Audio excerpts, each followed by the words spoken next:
Get started. Excited to introduce our co-hosts here, Bobby Kennedy Jr. and Elon. I'll start by introducing Robert F. Kennedy Jr. I think everyone already knows he's the nephew of President John F. Kennedy. He's the son of Senator and Attorney General Robert F. Kennedy, who was assassinated after winning the California primary in the 1968 presidential election. Before entering presidential politics, RFK Jr. was an environmental lawyer and activist in many areas. He was most famous for cleaning up the Hudson River. He was also outspoken on indigenous rights, peace, and civil liberties. He's also the founder of Children's Health Defense, a nonprofit that protects children from toxic chemical assault, from pharmaceutical drugs, and environmental pollution. So with that, Bobby and Elon, I think we're all excited to hear what you guys have to say. Elon, a real pleasure meeting you. And thank you so much for hosting this. You're most welcome. I think this is a great opportunity for the public to hear directly from you, and really looking forward to what you have to say. I also just want to thank you for your leadership on just breaking the hold of the censorship. In fact, I say one thing, that Twitter was always kind of the last refuge for those of us who are trying to talk about issues that departed from the official orthodoxies that were being censored on the other platforms. And the first real effort at censorship happened in February of 2019 when Adam Schiff sent a letter to the heads of all the social media sites of Google, Facebook, which is now Meta, Instagram, YouTube, Pinterest, and others, and demanding that they start censoring information about vaccines that was non-compliant with the official narratives. And the only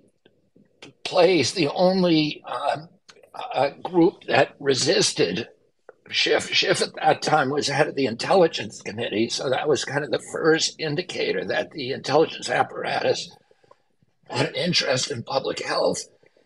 And the only one of the social media sites to resist those imprecations was Twitter, when Jack was running things, and for some reason, he was able to say no to them when the rest of them weren't. So I'm very, very happy. And your arrival at Twitter, Elon, has been, I think, a breath of fresh air for our country. You somehow understood, although you're from South Africa, you somehow understood the tradition of free expression and how important that is to American democracy. So I'm very, very grateful to you. You're most welcome. Yes, I think it's absolutely essential to have a robust democracy. We must have free speech. In the absence of that, democracy simply cannot function. Yeah, it is free speech. And the free flow of information is the water, it's the sunlight, it's the fertilizer, it's the soil of democracy. Without it, democracy withers and dies. There's never been a time in history when we look back and say that the people who were censoring free speech were the good guys. They're always the bad guys. It's always the first step toward totalitarianism. But also, it's one of the things that the constitutional framers understood, that totalitarian systems have a huge advantage over democracy because they're more efficient. Democracy is sloppy, it's slow, it advances 2 steps and then retreats 1 step.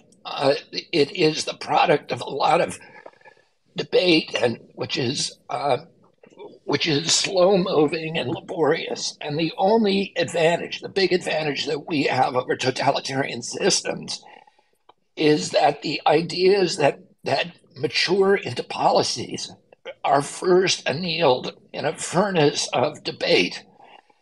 And the best ideas then triumph in this marketplace of ideas, which does not happen in a totalitarian system. And that's one of the things that the dynamics that the framers of our Constitution understood that we would be able to outcompete totalitarian systems and outlast them because of this dynamic that produced policies through debate and through discussion and conversation rather than through dictation.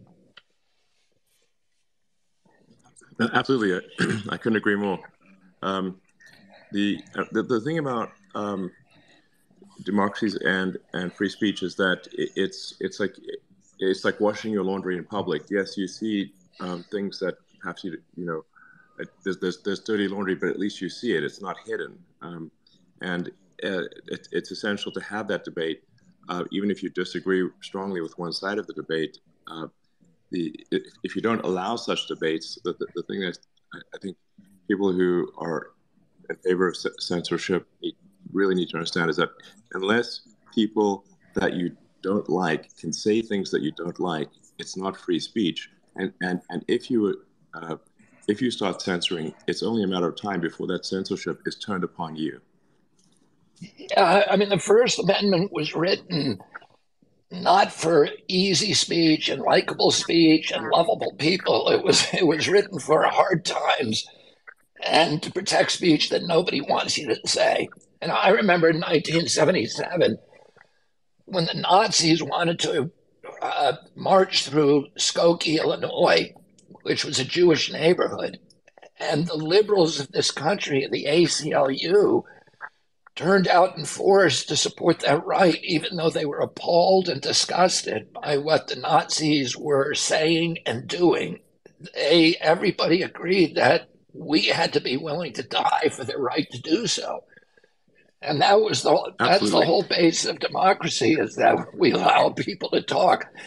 And one of the things, one of the things that prompted me to run for president is what you were talking about, is the end of transparency in our country. The government, there's so much going on now that is done secretively, that where the decision making is opaque, where there are people who are making decisions who are not necessarily elected officials, that the public is fenced out, and so many Americans today feel like the promise of democracy has been a bait and switch, and that we're no longer living in a democratic system where we are actually the sovereign of our own destinies, the sovereign, the deciders of our own fate.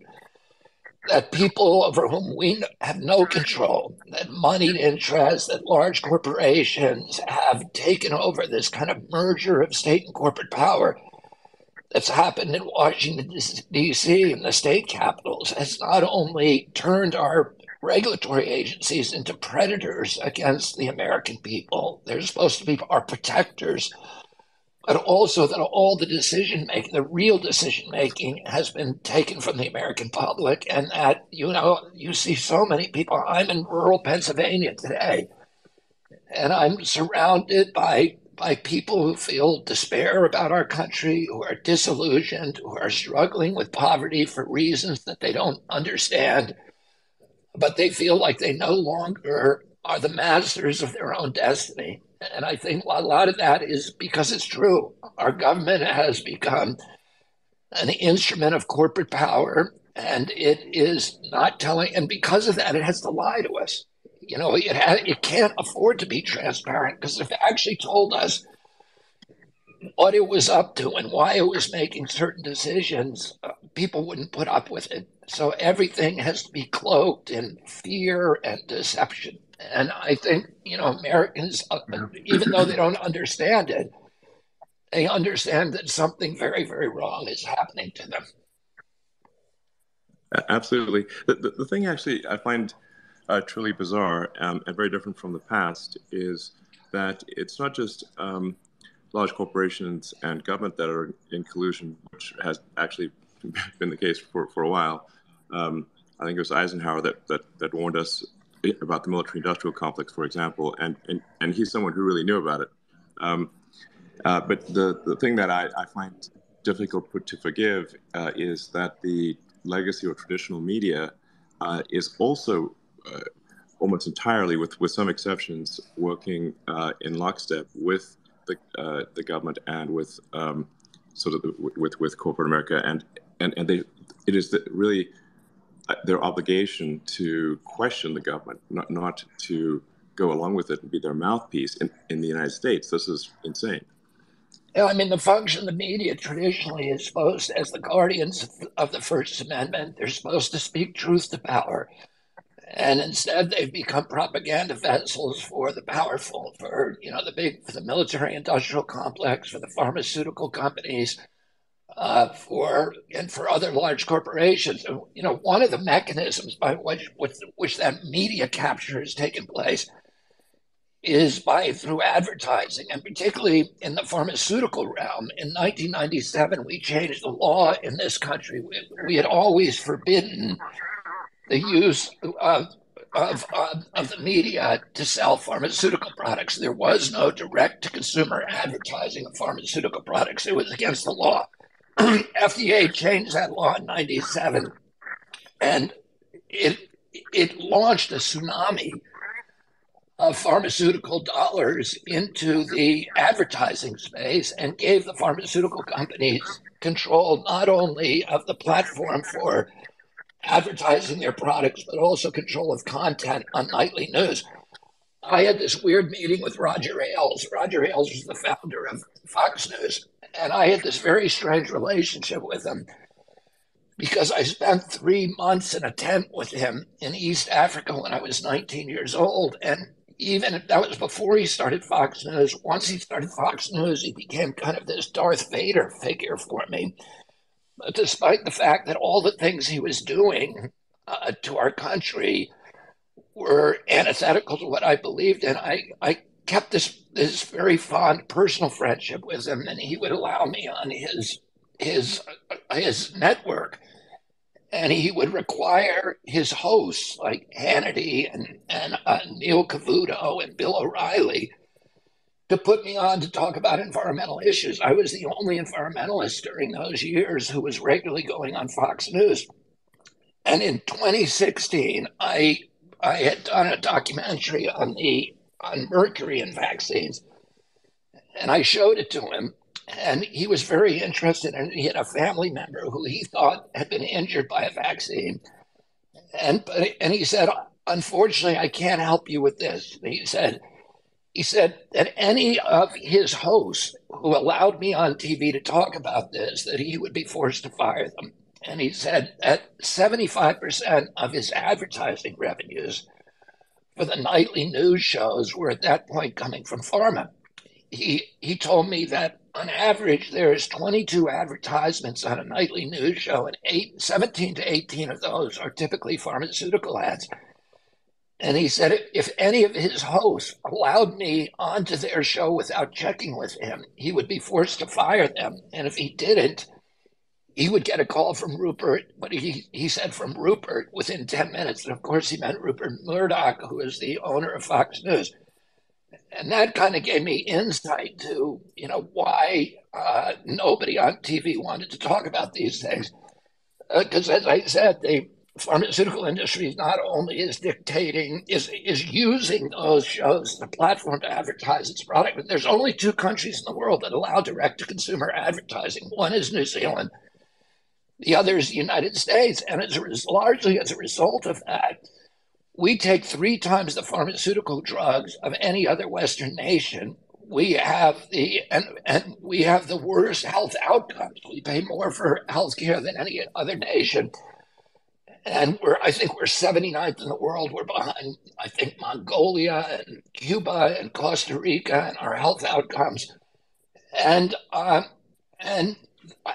pharmaceutical drugs are now the 3rd leading cause of death in our country after cancer and heart disease.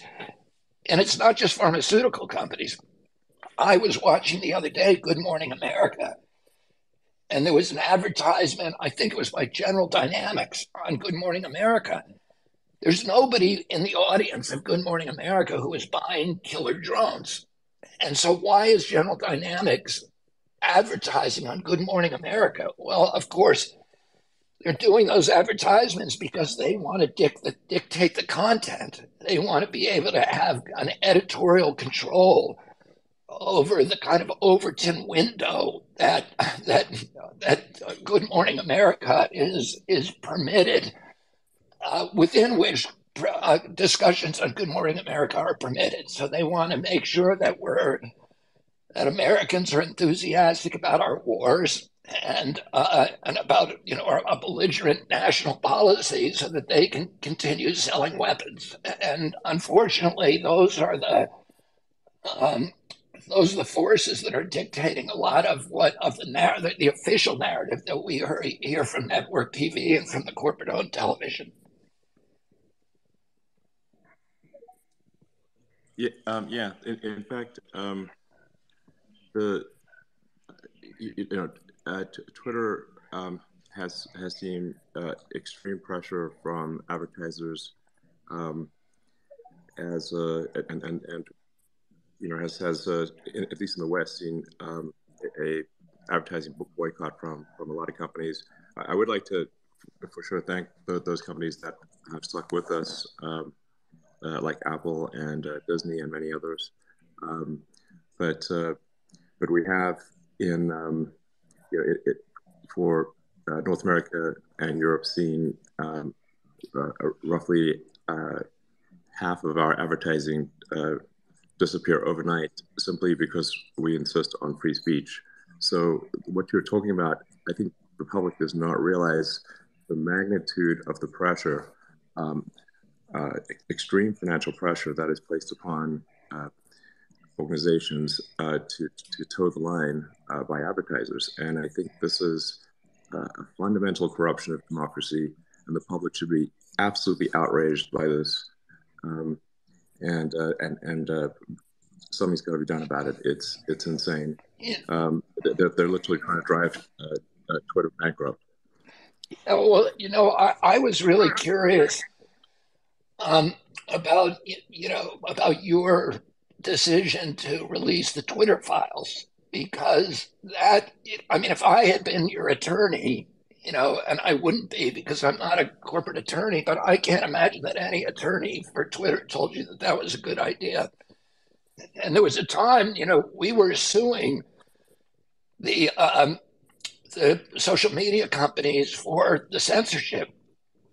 And when we heard that you were taking over Twitter, our attorneys came to us and said, Elon Musk seems very, very sympathetic to free speech.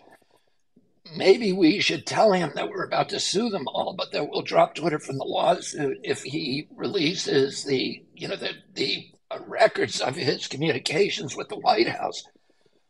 And for people who don't understand this, in the audience, companies like Twitter are regarded as essentially publishing platforms. And if you're a publisher, you can print anything you want, and you can refuse to print anything you want. The government doesn't control that, and nobody else does. If you're the New York Times, you have an absolute right not to print an editorial by Robert Kennedy.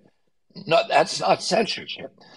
Censorship is when the government tells you to do it. So Twitter, what we could not sue Instagram for deplatforming me, but if we could prove that the government pressured Mark Zuckerberg to have Instagram deplatform me, then the First Amendment is implicated and it becomes illegal under American law.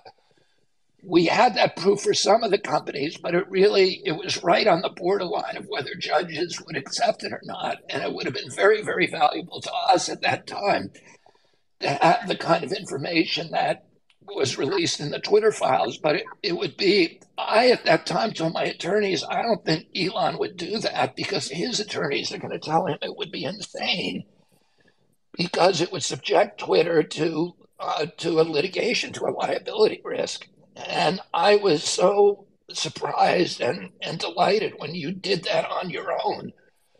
And clearly you've been portrayed as somebody who's kind of this sinister agenda, but you're doing step after step that is not in your self-interest, and that is clearly designed to protect freedom of speech and is designed for, is coming out of some deeper place than financial self-interest for you. And I just want to tell you how much I admire you for that, Elon, and how grateful I am on behalf of my country that you would come here from another country and be the key instrument for rescuing American democracy and freedom of speech during a time of, when a lot of people were turning their backs on our Constitution.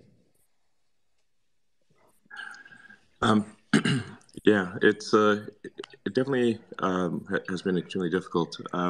If Twitter simply towed the line and did everything that the advertisers and especially the sort of various nonprofits that pressure the advertisers, and the whole sort of ESG DEI movement, which is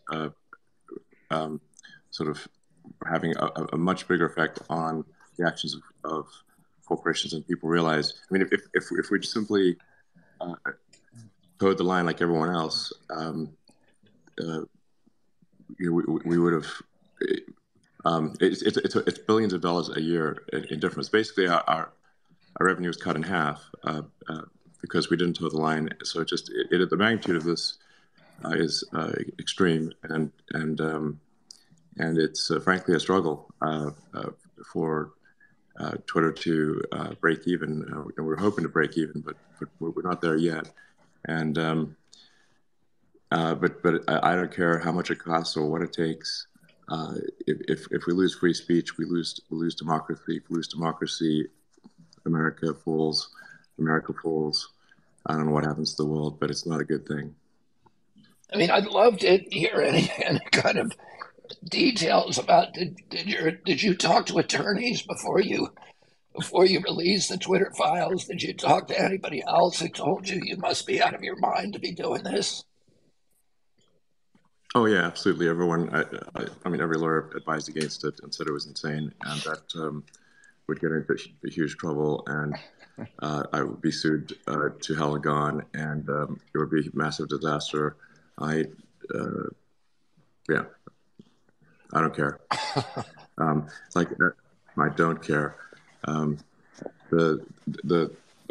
mean, it's easy for people to take for granted the system we have here in the United States, but it really doesn't exist anywhere else. Not even in say, Canada. I'm half Canadian, and you don't have the free speech rights in Canada that you have in the United States. Perhaps a new government in Canada at some point will enact those rights because it's incredibly important. But I think if we don't protect free speech at all costs, we don't have a functioning democracy. If we don't have a functioning democracy, nothing else matters. Let me ask you another question. What is it in your background that that you think gave you such firm convictions where you'd be willing to take this huge, massive, unspeakable economic hit on behalf of a principle for a country in which you weren't even born? Well, I should say I do very much consider myself an American.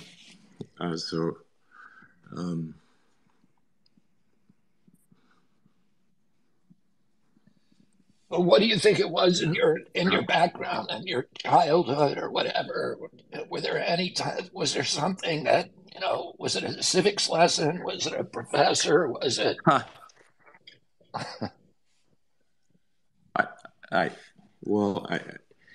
I love studying history, the history of civilizations, history of all kinds, and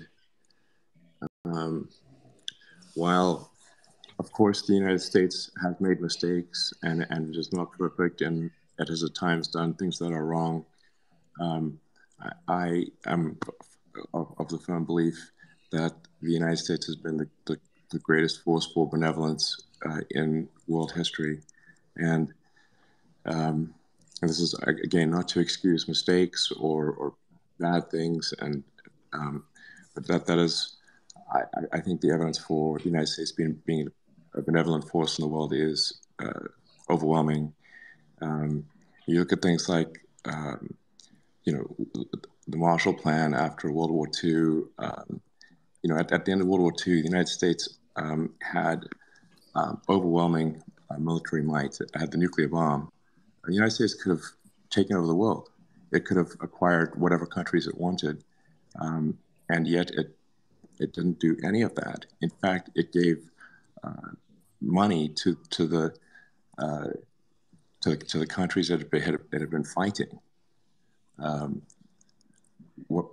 not sure if that has ever happened in history. It helped rebuild. The United States helped rebuild Germany and Japan. Helped rebuild Japan even after things like Pearl Harbor. I mean, this is. One has to really. Maybe this has happened before in history, but I'm not aware of it. And so, I'm very in favor of America. But again, it's not to say that we can't do better, or we need to. We do want to do better. And we want to maintain that. But anyway, so I'm a huge fan of it, and I don't. I also want to point out I don't have any sort of homes outside of the United States. I do not carry any other passport, and I will live and die here. Well, that's very, very moving and very, very admirable. And thank you for your service and commitment to our country, Elon. And I've been watching you and watching the way that you've been mischaracterized by the press, mischaracterized by people in my party, the Democratic Party, as somebody who is a threat to democracy, when everything that you have done has indicated you're just incredible commitment. During the revolution, we lost between 25,000 and 70,000 people during the revolution who died to give us our Constitution. And those people also put their livelihoods on the line. They put their property on the line. They put their financial status and their social status on the line. And in a way that, for principles. And, I've watched you do the same thing, and you've been such an example to other Americans of how we ought to be behaving, even if it costs us a lot of money. And even if the risks the personal risks don't seem worth it. You've done that, and you've done it without, having any kind of reputational benefit from it. You've been vilified for it.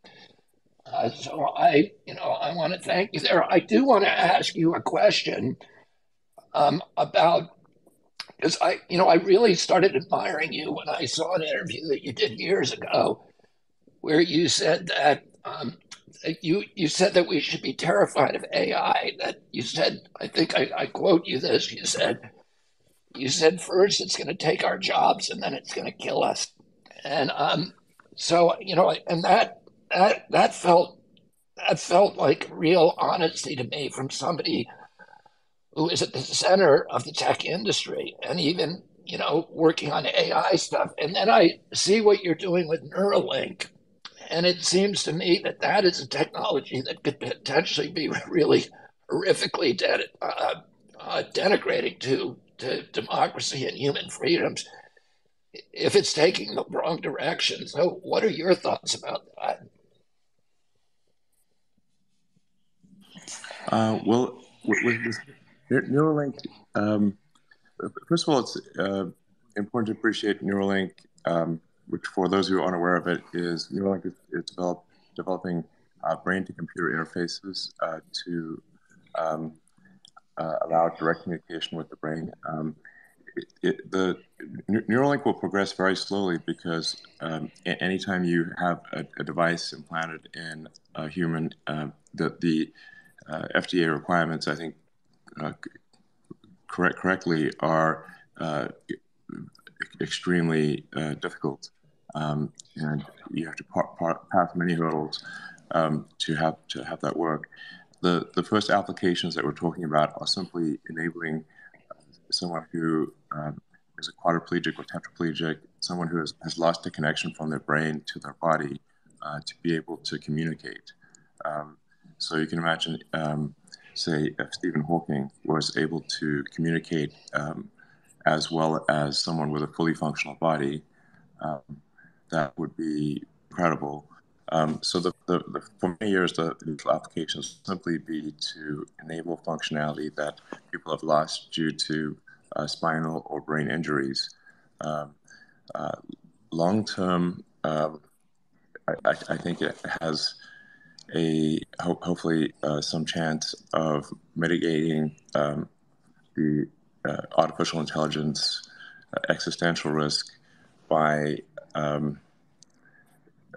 enabling a closer symbiosis of AI and humans. And I certainly agree that this is not without risk.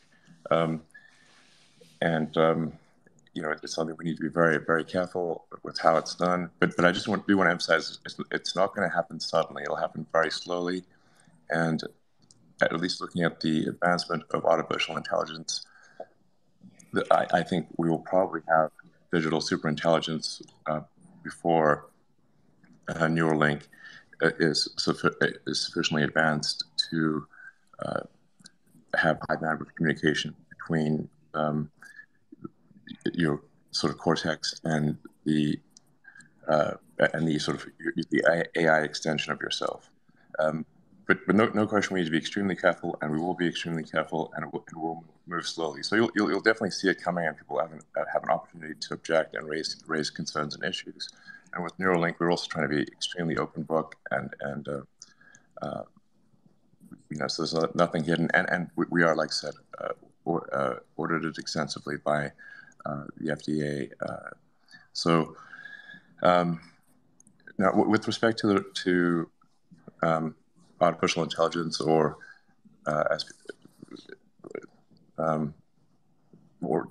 digital superintelligence, like there's levels of artificial intelligence that are not dangerous.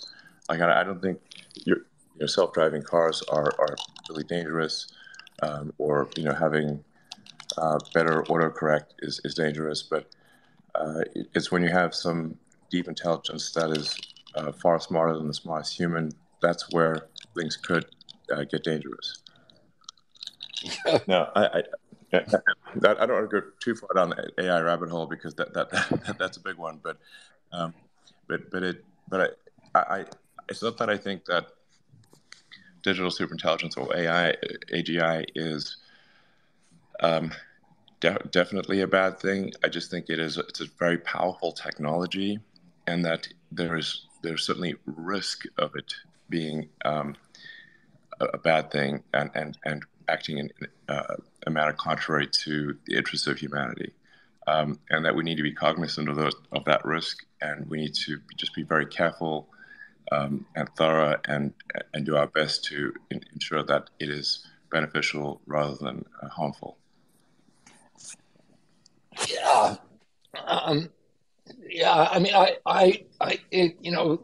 if I do get in the White House, I think that's one of the things that I need to pay a lot of attention to is how do we regulate this and how do we bring in the people who are developing it and, immediately from all over the world and figure out a way to regulate it. So, so that it doesn't end up killing us all or enslaving us or whatever the heck it's going to do.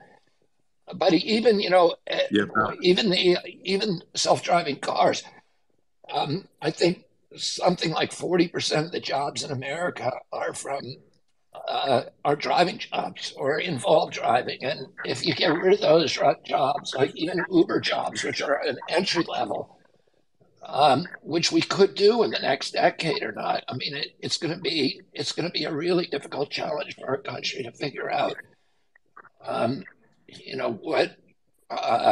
What to do with all these, and I'm using a very bad characterization, but surplus humans, because that's what a lot of people are going to feel like.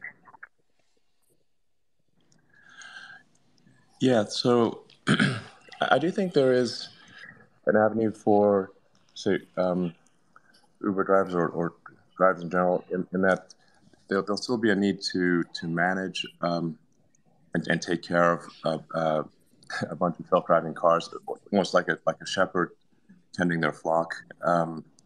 And so I think it actually could end up being a good thing in that, instead of driving one car, you could actually manage a sort of a fleet of 10 cars. And I think that's good. I'm not suggesting that it will not result in disruption or changing of jobs. I'm just saying that self-driving is, I don't think is an existential risk to civilization. And I think it will be, in my opinion, a significant net benefit. But I do believe that we should be critiqued. We should be asked these questions. I mean, in general, I aspire to take the set of actions that maximize the probability that the future will be good for humanity. That is not to say that I do not make mistakes. Obviously, I do, but that is at least the intention. But as I said, I think it's good to have critique. It's good to be questioned. It's good to be pushed on these issues, and it's very important for companies to be as open book as possible.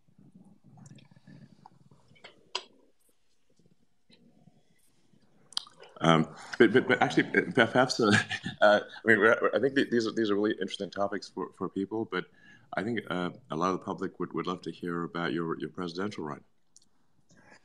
Well, I would love to talk about it. Do we have any questions? Well, we have a bunch of questions. We can pull in. We have a few people we can pull in, and then we can pull in more as well. So Tulsi Gabbard's here, Balaji's here, Michael Schellenberger's here, Omid's here. Before we leave the censorship topic, Bobby, one thing you mentioned that you went over really quickly was that you were just reinstated to your Instagram account and that you've been locked out for 2 years. And I guess they had to reinstate you because there's a law requiring it when someone runs for president. So apparently the only way to get free speech in this country is to run for president. But the crazy thing is that people on your campaign were frozen out of their accounts. Apparently anyone who signed up with the Team Kennedy email domain was frozen. I guess they just got reinstated. Yeah. So I guess I just want to hear about that. And then following up on what Elon said about the intense pressure that Twitter is under from advertising boycotts, I want to bring in Schellenberger, who was one of the key authors on the Twitter files and has done a lot of work on what he calls the censorship industrial complex. So it'd be great to hear from him on how this whole thing gets organized, because I don't think people understand that these pressure tactics are highly organized. So I guess, Bobby, to you first, and then let's bring in Schellenberger. Yeah, so I was evicted from Instagram, I think in the summer of spring of 2021, I was evicted, and I had at the time, the day I was convicted, I had about $770,000. But I had been up to 900,000, and they would cut them back. Whenever I hit 900,000, they would cut them back to 800,000 or 700,000. So I was losing followers the whole time. And they said it was because I was promoting misinformation, but the term misinformation had nothing to do with, as we now know from the Twitter files and from the emails that Meta, at that time Facebook, that we've recovered from Facebook, and it had nothing to do with factual accuracy or inaccuracy. It was simply a euphemism for any statement that departed from the government orthodoxies and government proclamations would be characterized misinformation. And there's nothing on my Twitter feed that was factually inaccurate. Everything that I put up there was cited and sourced to peer-reviewed publications or government databases. There's nothing on there that anybody's ever been able to point to, including Facebook. When I appealed, I tried to appeal, and we did a lengthy memo showing that I had never put up a single factual error in that, in my post. But they wouldn't allow me to appeal. They had an appeal system, but they would not allow me to enter that system. And I feel confident I would have won because the people that they actually selected as judges were a really good group of people. They were mainly law professors from universities around the world, and many of them were people I was acquainted with. And, I was a law professor at that time. And I'm confident I would have gotten a fair hearing from them. So they wouldn't let me even into the appeals process. And then, as you point out, since I've declared for the presidency, now we have about 50 people working for the campaign. And each of those people had an Instagram handle which said, for example, my daughter-in-law Amarilla said teamkennedy.com, and they wanted to use that handle on their Twitter, on their Instagram accounts, and Instagram would send them when they attempted to register. Instagram would send them a flag saying you've been suspended for 180 days. And so none of them were allowed on. And of course, that's illegal under it's called Section 413 of the Code of Federal Regulations, which regulates speech. It protects speech during presidential and other federal election campaigns. And but I think that Meta, and I don't want to, I don't want to be pointing the finger at Meta right now because I think it's time for healing in this country. And I'm happy that I've been reinstated, and they gave me back all my old posts, and they gave me back all my old followers, which I didn't even know if they existed anymore. So I'm very, very happy with that. And the people that we've been working with at Meta have been, recently have been very, very cooperative, and they're now letting our people register. And I think it is, not everybody had the foresight of Elon Musk and Jack Dorsey of saying, okay, this was really wrong, and we're not going to put up with it, even if it costs us billions of dollars. A lot of Americans were living in fear, and they were doing things that they believed were proper and right at the time. And I think it's time that we focus on healing and bridging the divide. So I want to really thank Meta for reinstating me, and I hope this can be the beginning. I hope we learn something from that process, and that we can go forward and make sure that nothing like this ever happens in the United States of America again. Michael, do you want to jump in here? This might be a good time to talk about what you've learned. For what it's worth, I don't think... Yeah, that sounds great. Can you hear me okay, David?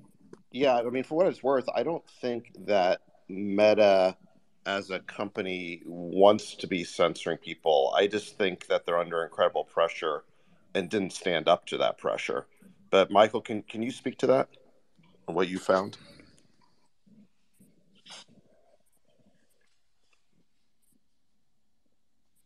I think we lost him, did we? Hello? Michael? We had you a second ago. Well, sure, I'd be happy to. And can you hear me okay, David? Yes. Yeah, we can hear We can't hear him now. Good. Well, thanks so much for having me, guys. And Mr. Kennedy, it's a real honor and a privilege to hear you speak. We don't agree on everything, but you're... Oh, sorry, guys. Can you hear me okay? We could. You kind of cut out. We lost you for a second. Can you hear me now? Great. Well, first, thank you so much, Mr. Kennedy. Really appreciate your strong remarks. Can you guys hear me now? Yeah, we can hear you. Okay. But not anymore. You muted yourself. All right, Michael, we'll go back to you. Oh, there you are. David, can you hear me now? Yeah, we can hear you. Great. Well, first, thanks so much, Mr. Kennedy. It's a real privilege and pleasure to hear you speak so eloquently on support for the First Amendment. Just to build on the Twitter is under from government, and Twitter is clearly platform transparent about the censorship demand. I'm curious if you would support a call that many of us have made that there should be a mandatory requirement by both government officials and by social media platforms to be transparent about the censorship decisions that they're making, because so much of the problem occurs when the censorship is happening behind closed doors and there's no chance to appeal. On the other hand, it's very hard to regulate social media companies by the government, since that would infringe on the First Amendment. So I'm curious if you've thought about the need for requiring transparency by everybody involved, whether it's governments or social media companies, or even advertisers who are demanding that certain content be censored at their behest. Yeah, and actually, Michael, I think that's a really good solution. And if I'm elected, I'm going to call the heads of all of the social media companies into the Oval Office and have a conference, and not walk out until we have figured out how to make this work and make it consistent with democracy. And I think you're right. And I think David Sachs was right when he said that these companies do not want to be censoring us. They're coming under tremendous pressure from their advertisers and from very, very powerful government entities to participate in the censorship. And we don't even have an idea about all of the different forms of pressure that they're coming because the government, of course, has big contracts with these companies that are existential. And we just that's all not transparent. And I think the companies, if they function more as common carriers, and I'm not saying being declared common carriers, which is kind of the ultimate sanction, that if they continue to censor, that would be something that you would consider. But I think if they functioned, as you say, almost like common carriers, where all the decision making was transparent and where people felt like they had a right to see the algorithms and to understand the algorithms that were being used to censor speech and to make recommendations, etc. I think that that's a really elegant solution about how to solve these issues. There's some speech. I'm pretty much a free speech absolutist, and I think the remedy for misinformation is information. It's information, and the remedy for bad speech is more speech.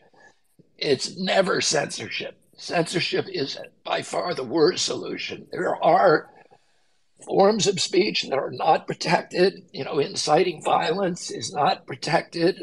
Pedophilia and solicitations like that are not protected speech, and you can censor those. But if it's protected speech, I don't think it should be censored. But I think in any case, we should understand the logic, the algorithms, and the methodologies, and we should all have access to those, so that that's key, because these institutions are now the public square, and they are the place where speech takes place, that you can talk to other Americans, and we have to figure out a way to integrate them into our democratic value system.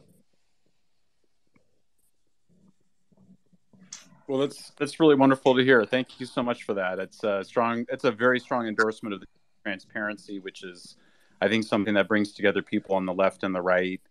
We solve our problems with more speech, not less. And I think that's what the transparency, mandatory transparency by everybody who's demanding censorship, that's what that would give us. So thank you very much. I appreciate that. Let me pull in Omid Malik, who I think has done a bunch of work on the corporate side on sort of boycotts and pressure. Omid, do you have a question or comment? Yeah, absolutely. Thank you so much. Robert, you've spoken eloquently on regulatory capture, whether it's the CDC, the FDA, or the EPA, or Even NIH, I mean, how is it that Tony Fauci has over $10 million available to him, even though he's been a bureaucrat for 50 years? These are questions that I hope an intrepid reporter would look into. But I want to just flip it on its head, which is to say, what about corporate capture? The fact that elements within the federal government are actually adversely affecting our economy. So that, as we've touched on here around speech, but it's even worse than that. I mean, the CIA, the FBI, affecting our ability to communicate with one another through these big tech companies that are being pressured by them. But even, as you're very passionate about, using OSHA unconstitutionally to try to force employees around this country for a period to take a shot that many did not want to do, and making them choose between that and putting food on the table. So the two-part question is, one, how do we prevent our Bill of Rights from being violated by private actors when the government uses them to do their dirty work? I'm not just talking about censorship here. I'm actually talking about the deprivation of economic liberty. And then secondly, is how do we get wages up?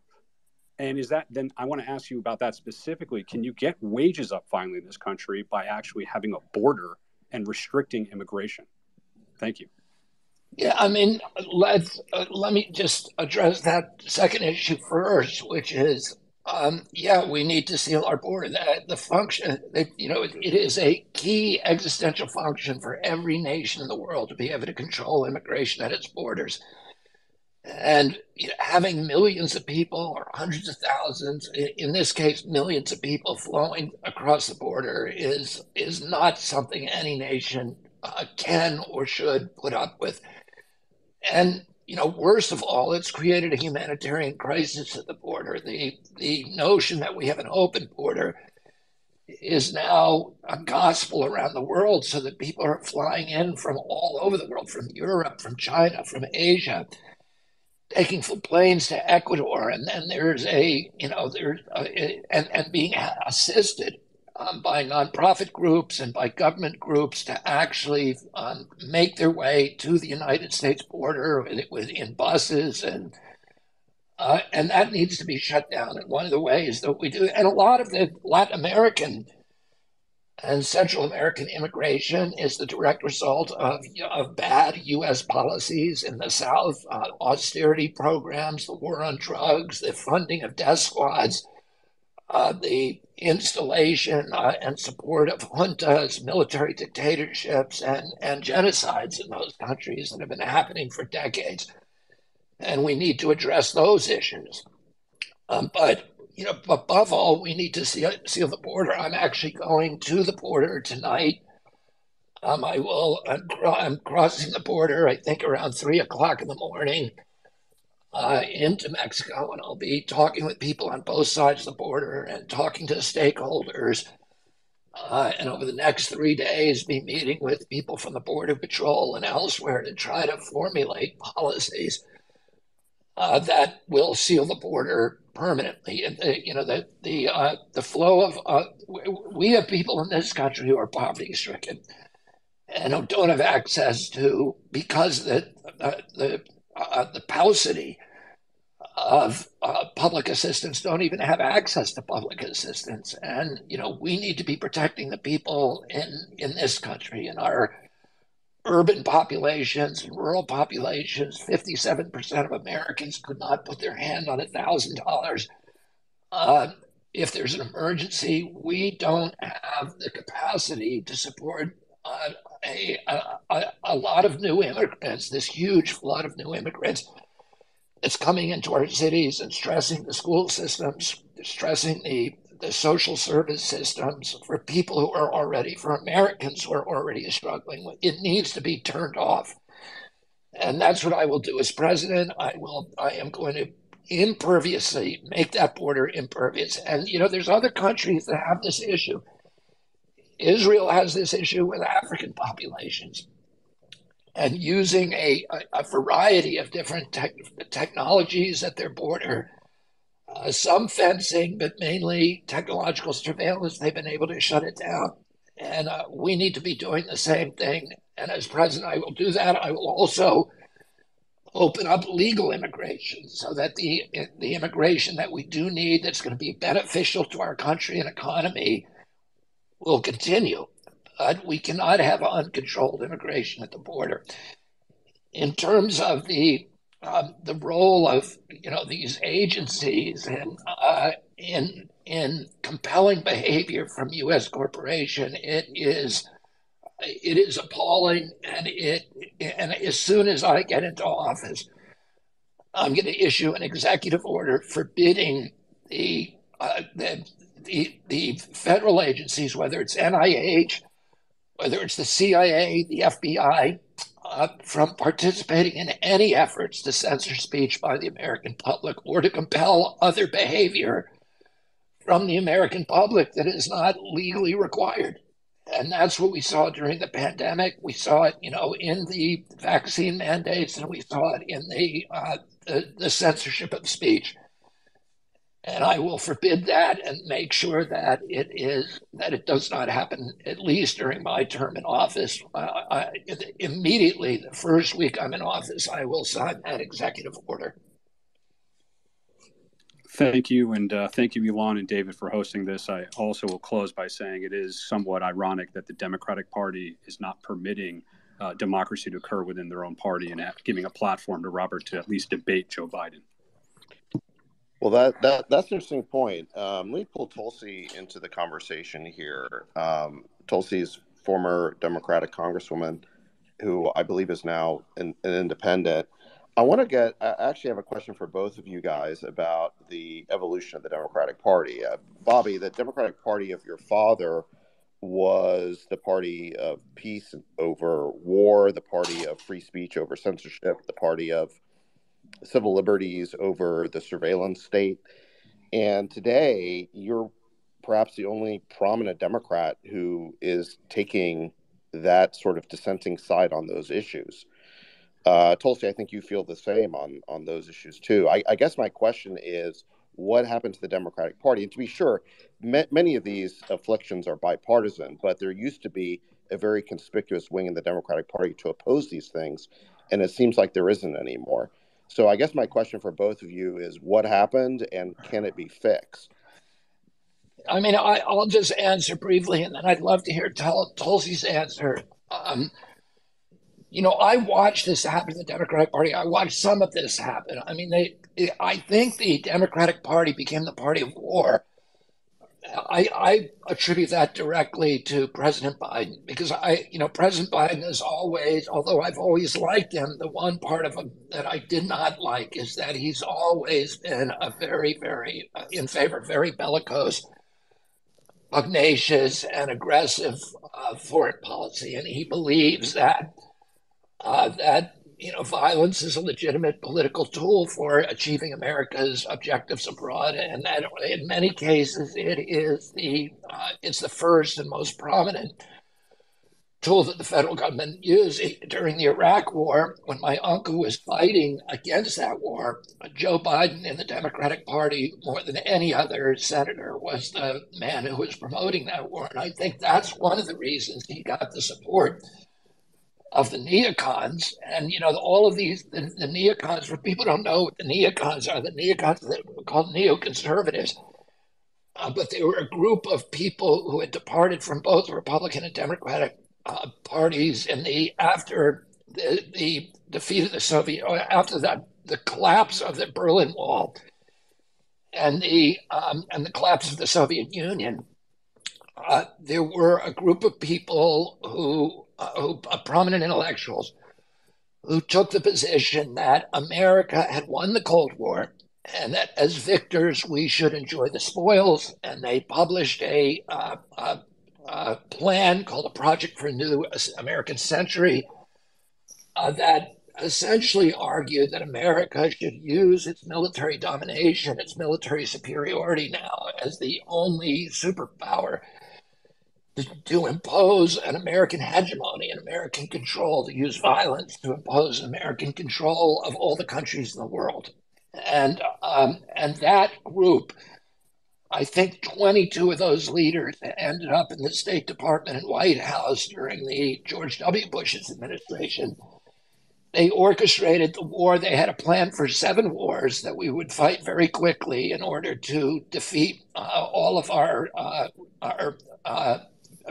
non-compliant countries in the Mideast, beginning with Iraq, and they launched the first preemptive war in American history, a war against a country that never did anything to our country. As I've pointed out, there was $8 trillion that war cost us, that war and its aftermath in Libya and Syria and Yemen and Afghanistan and Pakistan.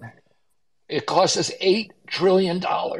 And we got nothing. Iraq ended up in a worse place than we found it. We killed more Iraqis than Saddam Hussein. We killed almost 1 million Iraqis. We pushed Iraq into becoming a proxy to Iran, which was the foreign policy outcome that we have been trying to avoid for 40 years. We created ISIS. We drove 2 million refugees into Europe, which destabilized all the democracies in Europe probably for 2 generations and ended up with Brexit. That's what we got for the $8 trillion. And as a result of that cataclysm, politically in the United States, it became untenable to be a neocon. They were in disgrace. They were exiled from all political parties. But somehow they got back into the Biden White House. And people like Victoria Nuland, whose husband, Robert Kagan, was the author of the Project for the Newest American Century, ended up running foreign policy. Avril Haines and Anthony Blinken ended up running this very belligerent foreign policy that we're now dealing with. On the medical side, I watched what happened. Initially, pharmaceutical companies were on the side of the Republican Party, and Democrats, they were regarded with kind of contempt by Democrats as the most corrupt industry in the country. They paid the 4 companies that manufacture all American vaccines, Sanofi, Merck, Glaxo, and Pfizer, paid over the past decade $35 billion in criminal penalties, more than any other industry. They've paid the biggest criminal penalties in American history. They are serial felons, these companies. They keep doing the same play over and over. And they were not well regarded in the Democratic Party. The Democratic Party has always had a problem, is it cannot accept corporate dollars in good conscience. So the Republicans always had a lot of money. The only people the Democrats could maintain their purity and collect money from would be trial lawyers and labor unions.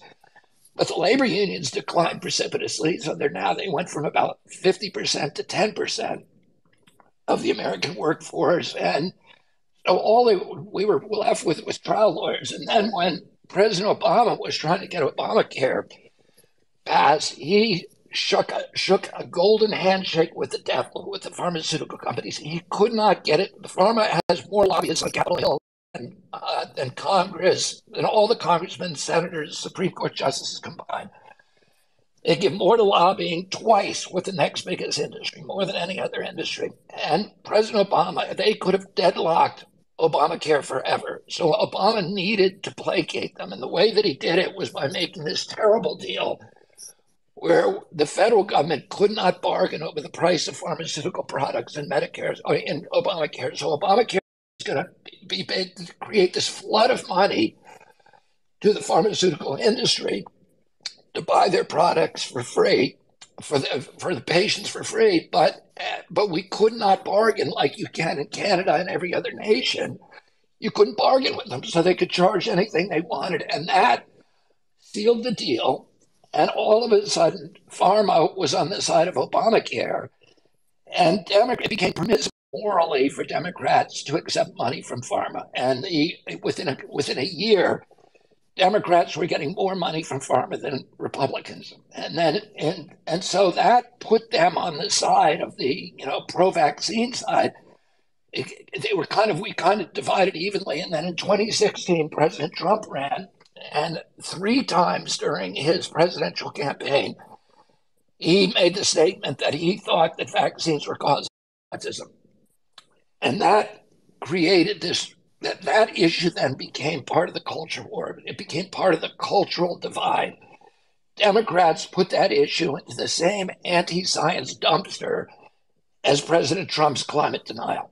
And it became now a badge of your party, of your tribe. And if you ask questions about vaccines, you were a Trump Republican. If you had just a religious belief in their efficacy and safety that could not be questioned, you were a Democrat.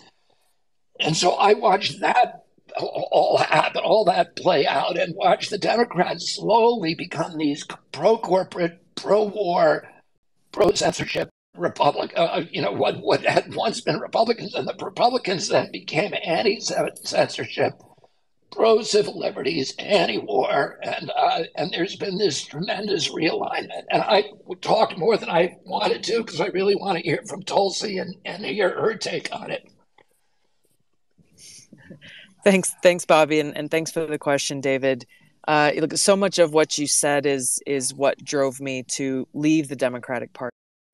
I wasn't born into a family of Democrats. My parents, frankly, were pretty independent-minded people, and so when I first ran for the state house, a seat in the State House of Representatives in Hawaii 20 years ago, I had to decide, which party I wanted to join. And as I made that decision, I was inspired by leaders within the Democratic Party, frankly, Bobby, people like your father and your uncle, people like Martin Luther King Jr., Democratic leaders in Hawaii who had gone to the mat for the plantation workers who were people from Hawaii, people from across Asia, immigrants from around the world. It was Democratic leaders who came in and fought for their rights to be able to be treated, frankly, like human beings, and be set free from the oppressive landowners that were Republican in Hawaii at that time. And so the ideals of freedom and civil liberty and a big tent inclusive Democratic Party that welcomed people from all backgrounds and different ideas was really attractive to me and was why I joined the Democratic Party. But fast forward to where we are today, as you said, Bobby, I mean, today's Democratic Party is a party that is under the complete control of this elitist cabal of warmongers. Not only is it being led by warmongers, but we have a situation now where, as we saw last fall, where the Congressional Progressive Caucus, they had the audacity to release a public letter to President Biden very gently, very, very gently, and with a lot of flowery words, calling for diplomacy and for him to lead a diplomatic effort to end the war between Russia and Ukraine. And within 24 hours, they retracted the letter and essentially were cowering in the corner. We can imagine the kind of pressure that they were under to do that and the kind of public criticism that they received for daring to call for peace. So the voices for peace within the Democratic Party have been silenced.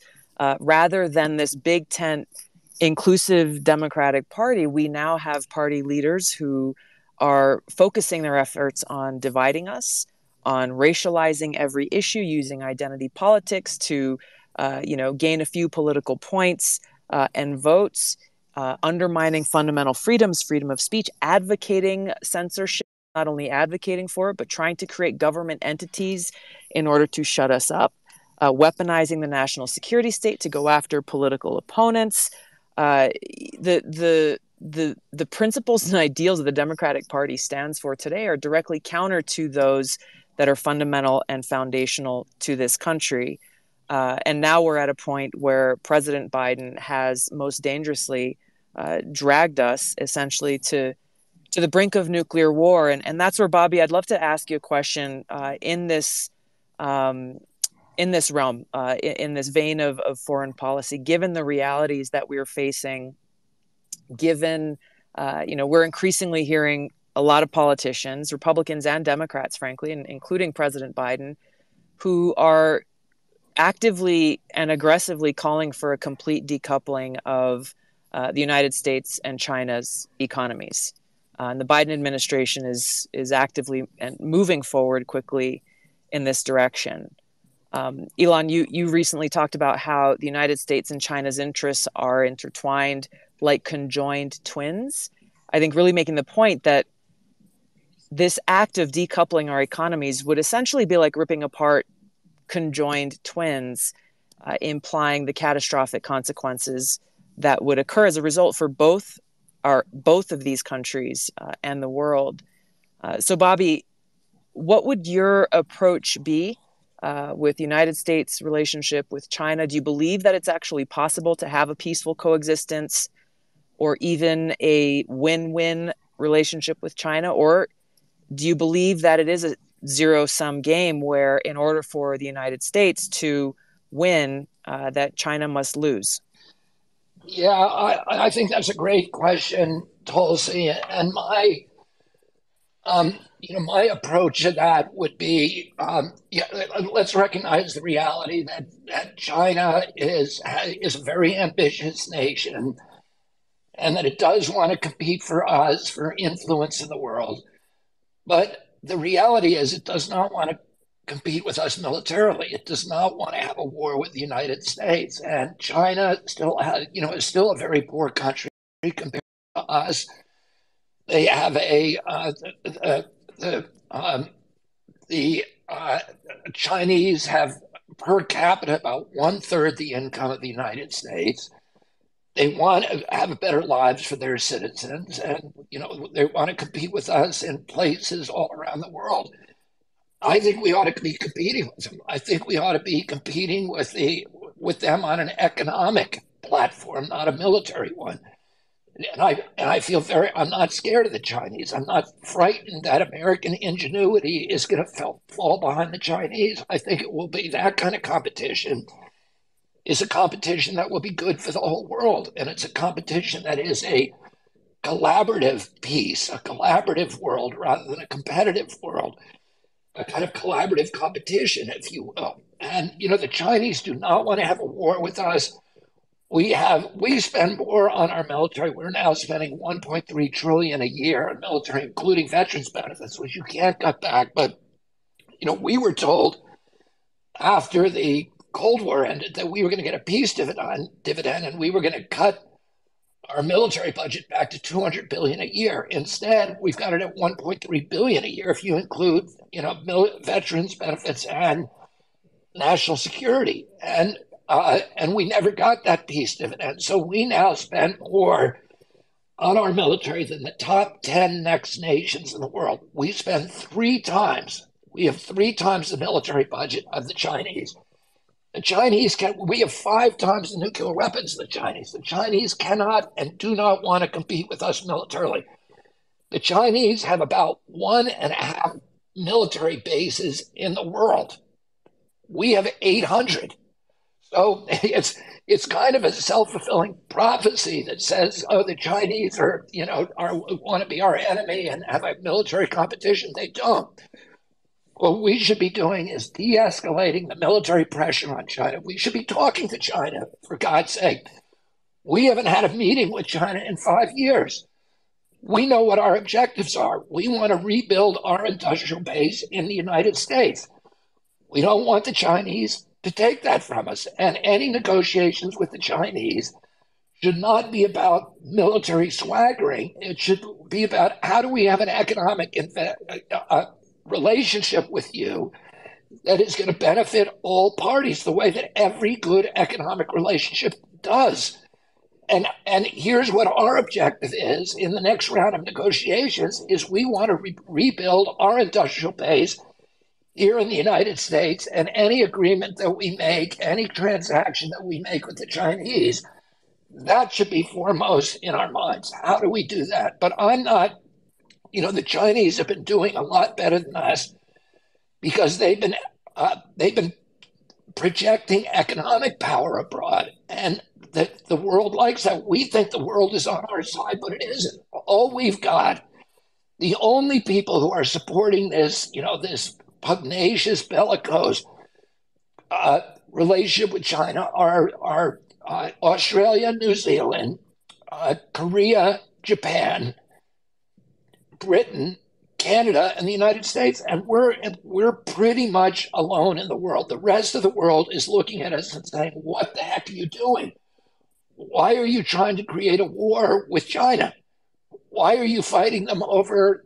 Why are you making Taiwan a military issue? Let's let Taiwan and China work out that issue on their own and back off militarily." And try to have they don't want war, they want peace, and they want prosperity, and that cannot happen where there's a war. So let's de-escalate the war talk, let's compete economically, and let's talk to them and figure out a way that we can have a smart negotiation where we do better because of China, rather than giving away the store and exporting jobs, which all the other treaties have done. Instead, let's figure out how to have an economic a financial relationship with them that rebuilds the American industrial base.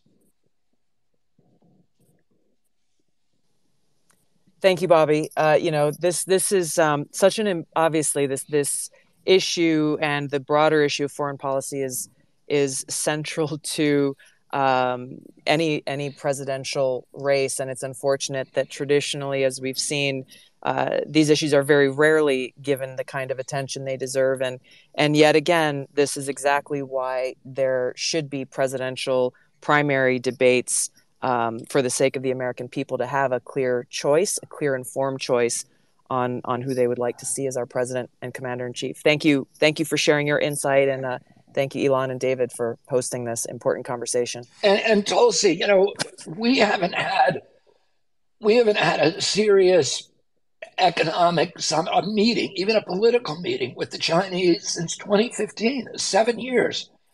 The CIA director, Bill Burns, recently went over there to meet with the Chinese, but that's not the kind of meeting. We need to have a real political and economic discussion with them, and that is frank, and where everybody puts their cards on the table, and to see if there's ways that we can work with each other peacefully and keep the world at peace. Why in the world would we go? And this is on President Biden.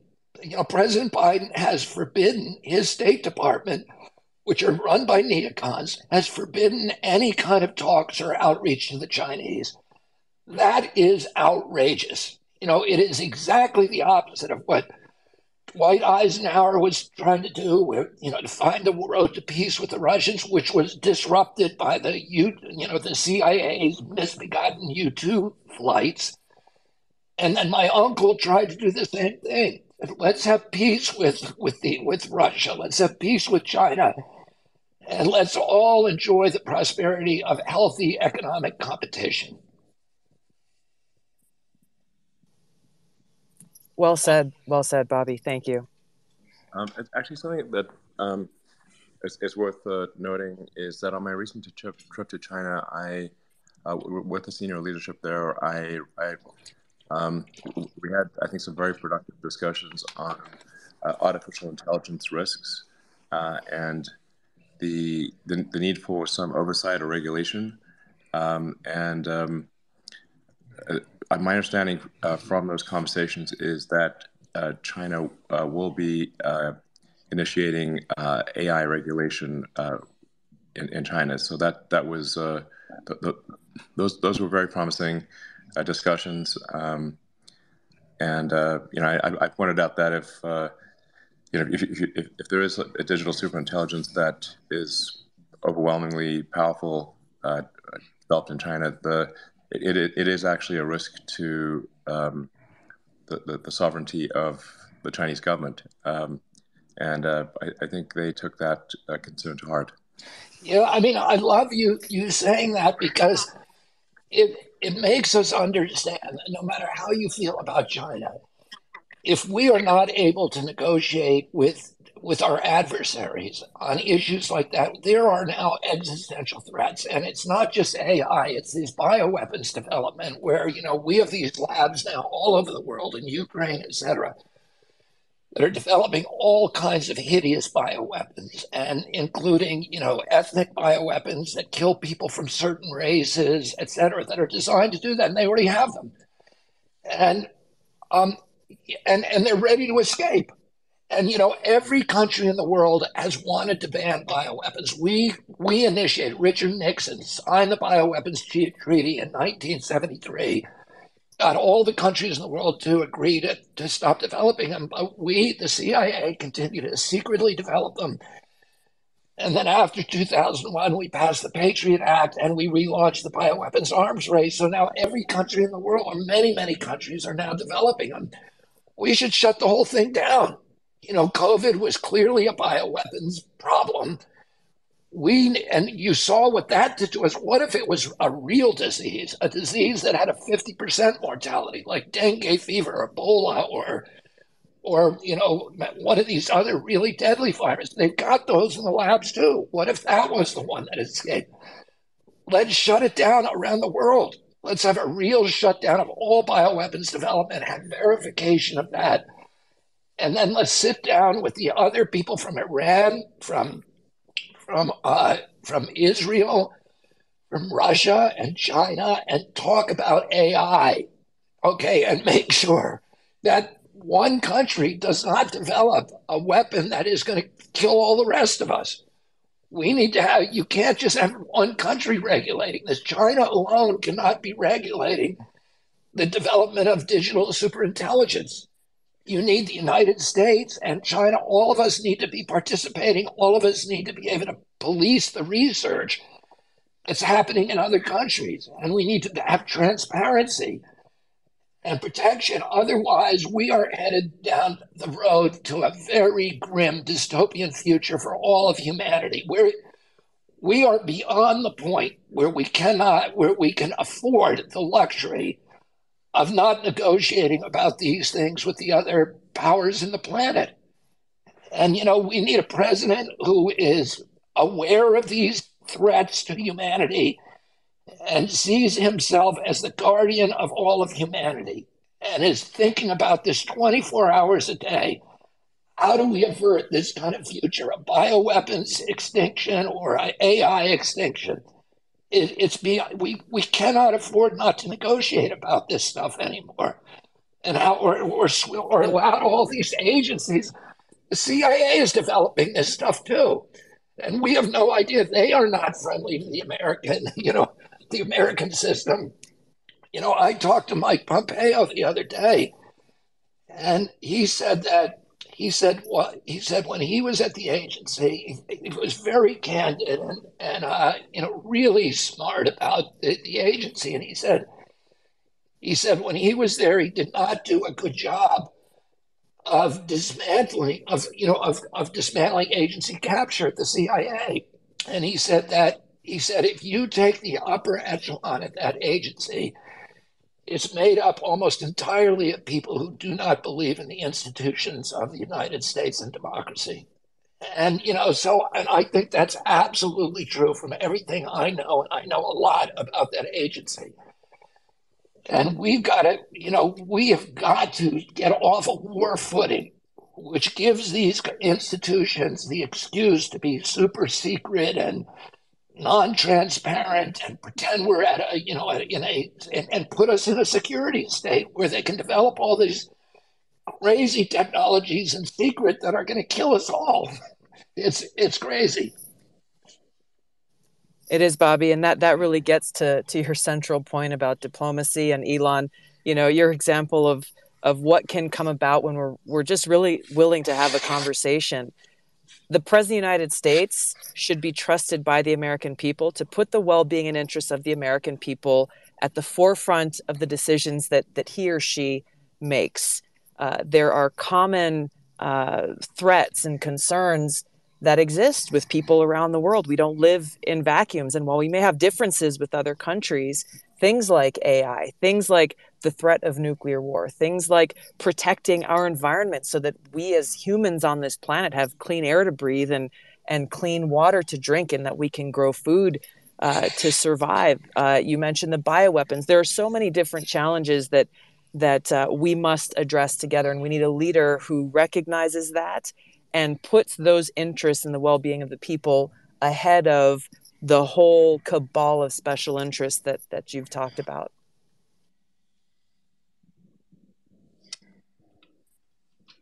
All right, thank you, Tulsi.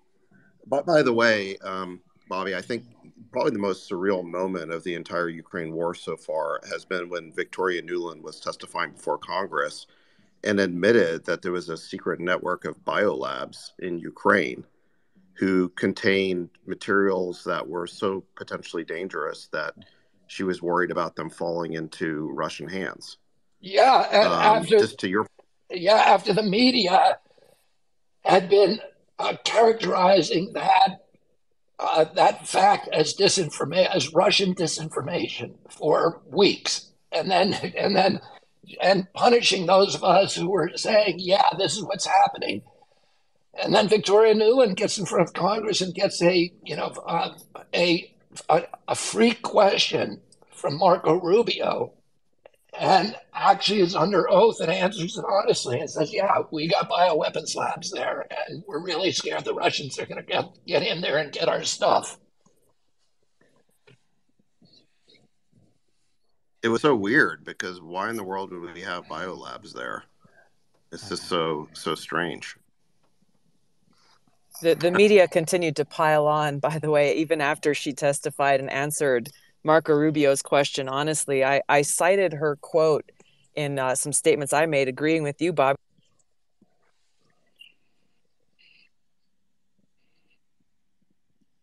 Oop, Tulsi, Did we lose Tulsi? Sorry. Oh, there we go. Especially in a time of war where they would be vulnerable to whatever pathogens might exist in those biolabs being released and causing threat to the world. Ukraine has blacklisted me from visiting their country ever again, and I was posts that I put on social media sites were banned or shadow banned because of this claim of misinformation and disinformation. News outlets across the country criticized me of spreading misinformation, disinformation, even when I cited the DoD website that stated this as fact. I think it just shows, even when they speak the truth, they're apparently afraid of the truth and want to be able to continue what they're doing, no matter the risk. Does Ukraine have a free press, out of curiosity? No way. No. Okay. Just wanted to confirm that point. Sorry. Thank you. Okay. Well, there was an article just today in Semaphore, of all places, talking about how media has to be licensed by the government there and basically get shut. Well, that's exactly right. Take. And then separately, talk about embarrassing revelations. The New York Times today has a story about how pesky Nazi insignias keep turning up on the uniforms of, Ukrainian army members, and they have to keep censoring photos so that these things don't appear in the press. Of course, the New York Times says that the biggest problem with this is not that advanced Western weapons may be finding their hands into the hands of neo-Nazis, but rather that this will play into Russian propaganda. But regardless of what it is, again, it's one of these embarrassing data points that show that we're constantly being fed information about this war, and then these things pop up, and you realize that they may not be telling us everything. We've been propagandized with these comic book depictions that are now formulaic, that there's a bad guy, he did a bad thing, it was unprovoked, and the United States needs to go in and fix this situation by the people he's victimizing. And, it's such a good testimony to the American people that, that they're willing to make those sacrifices, in some cases of our children, of our fortune, to go in and help other countries. But the problem is we're being victimized too by our own agencies, which are leaving out the contextual information, which are leaving out the nuance, which are leaving out the entire history, in this case, of U.S. provocations, which brought us and also brought Ukraine into a war that is not helping Ukraine. I mean, Ukraine has now lost probably 350,000 kids, and they are in much worse position than when they began, when they, in February 2014, In 2019, they could have signed the Minsk Accords and kept Donbass and had nobody killed, and they're never gonna get back to that place again. And as you guys understand, the Russians are not going to win this war. They cannot afford to win this war. This war is existential for Russia, and it would be like us losing a war to Mexico. You mean Ukraine? You mean Ukraine can't? Ukraine. I'm sorry, Ukraine. Yeah, I'm sorry, Ukraine cannot win this war. And they're now. It's unclear what the death ratio is, but there's credible information that they are suffering deaths that are 7 deaths for every 1 Russian killed. And we have turned this country into this, to a slaughterhouse of the flower of Ukrainian youth to benefit the geopolitical ambitions of these, of the U.S. neocons who want to exhaust the Russian army and exercise regime change over Vladimir Putin, and Ukraine is a victim in this war. It's a proxy war. It's a victim of Russia. Yes, it was an illegal invasion and a brutal invasion that could have been avoided by Vladimir Putin. But they're almost equally at least, a victim of U.S. policies and the ambitions of the aspirations of the neocons who wanted to get into this war no matter what. I think the war was easily avoidable if we had been willing to use diplomacy and basically give a written guarantee to the Russians that Ukraine would not become part of NATO. That is what they were demanding in December of 2021 in a written ultimatum to the White House. It's what they were explicitly with our Secretary of State in January of 2022. And those negotiations ended where we said we wouldn't close NATO's door. And then, like you said, the other thing we didn't do was give support to the Minsk agreements, which would have provided some limited autonomy to the ethnic Russians in the Donbass, and that would have solved that sort of civil war that was going on there. If we had just done those 2 things, I think there's a really good chance that this war never would have occurred. And, and a lot of people will say, well, you can't know that. But the point is we tried. We never tried taking NATO off the table. We never tried giving our support to the Minsk agreements. Yeah, and there's a big question because Zelensky ran in 2019 on a peace platform. And I've pointed out before that, he's a comedian and an actor, which I'm not saying in a disparaging way because my wife is also both of those things.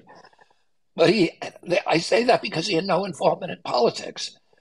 And yet he won in this huge landslide with 70% of the vote because he was running on a peace platform with the promise that he would sign the Minsk Accords and settle this.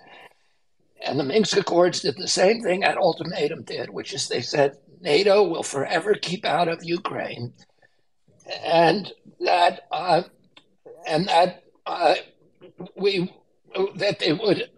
Donbass would be made an autonomous region within the Ukraine that was still governed by the Ukraine, but would be able to retain its own language and culture and be able to protect its citizens against violent aggression and deadly aggression from forces like the Azov Battalion and other hostile forces within the Ukrainian government. And by the way, the Donbass voted 90-10 to leave the Ukraine and join the Russian Federation, 90-10. And the Russian Vladimir Putin said, no, we don't want you. We want Ukraine to stay a complete country.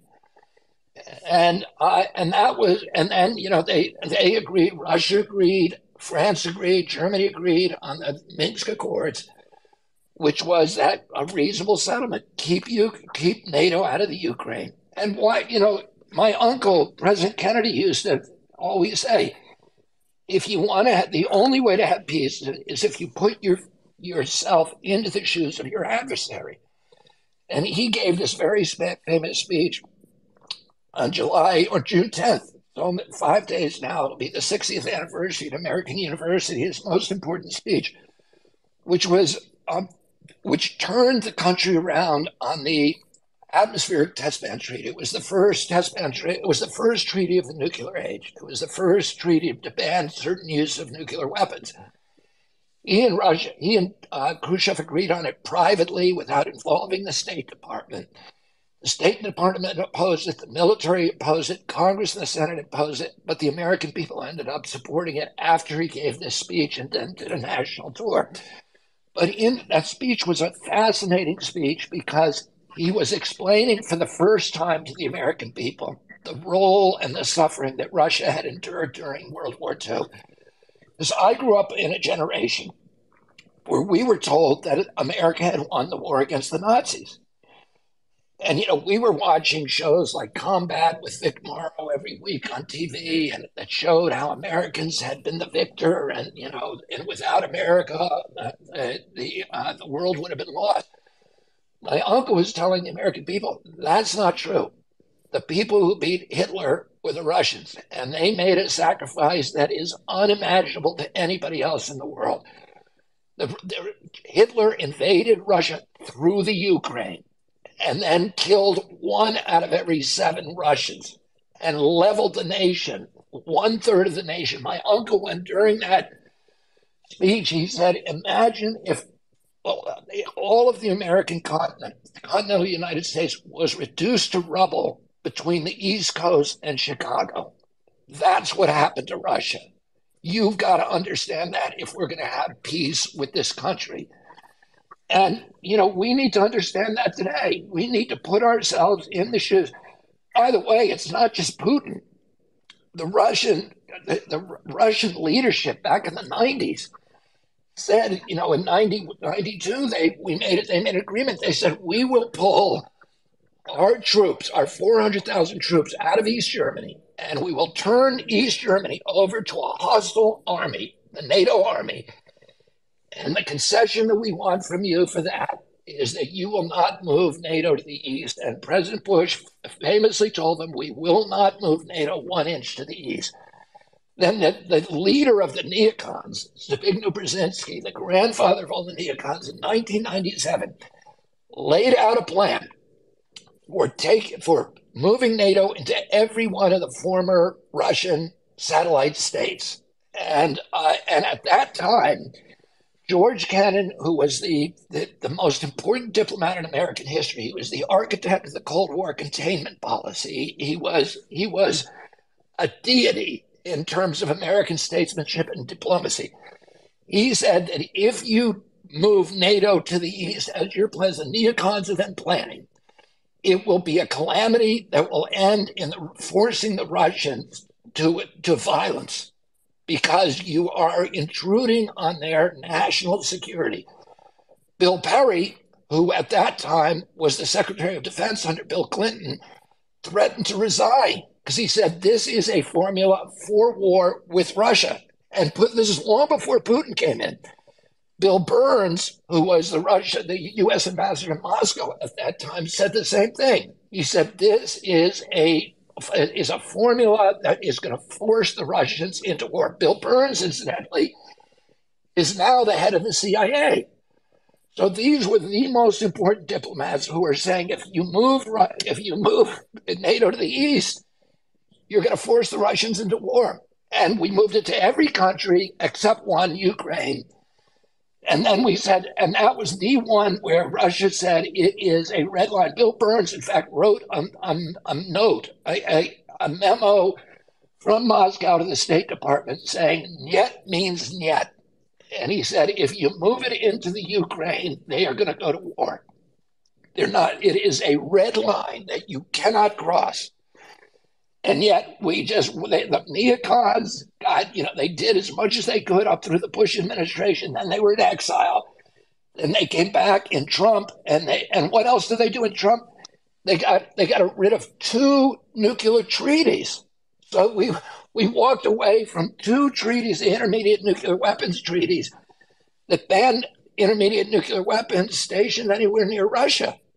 And we unilaterally walked away from that, and then we installed Aegis missile systems in Romania and Poland that were nuclear capable, that can fire Tomahawk missiles and get to Russia in a few minutes and decapitate the entire leadership.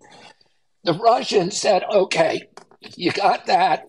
We're putting up with it, but we're not going to put up with that in Ukraine, because Ukraine is 400 miles from Russia. you'll be able to decapitate our leadership in seconds. And that is likely to destabilize the entire region and lead to a preemptive strike. And yet we did it anyway. And it's dumbfounding what we did. The blunder, this is like sleepwalking into World War I. This is exactly what happened, in World War I, where you had these great powers acting like idiots and sleepwalking into this, war that accomplished nothing. And now we're right on that. Now we have nuclear weapons, and we're going up. We're picking a fight with a country that has 1,000 more nuclear weapons than we do. It's just insane.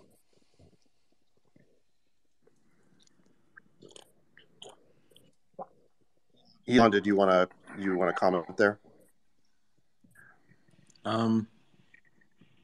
I just saw you went off mute. Sorry, just I share a lot of these concerns. I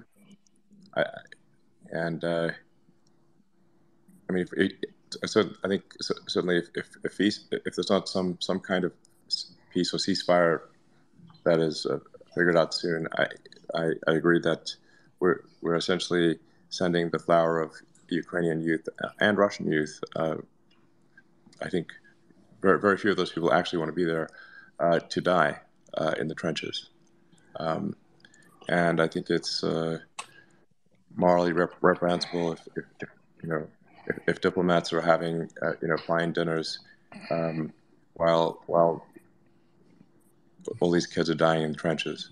It's just crazy. If I may ask on the energy subject, what are your views on nuclear power?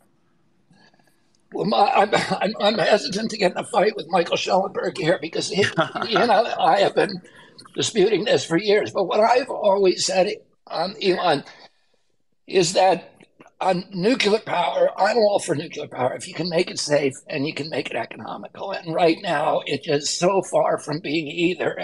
And it's not me saying it's unsafe. It's the insurance industry. The insurance industry regards this nuclear power as so unsafe that they will not give them an insurance policy. And, we've seen their record. The record is horrific. What's happened at Fukushima, where there's probably a square mile of these tanks that they put water in every day because it's contaminated water. They're trying to keep it out of the Pacific, but there's no way to ever stop it.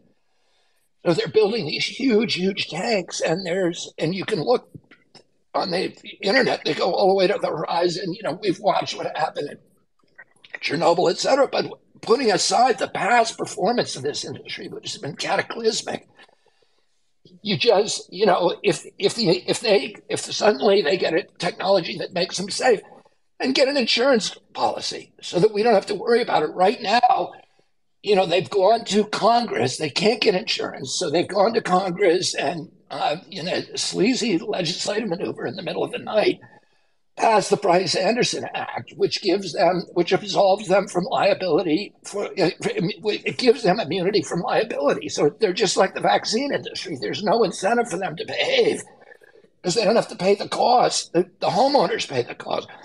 My insurance policy in my home in Mount Kisco had a provision in it that said this does not insure you against radiation from a nuclear accident at Indian Point.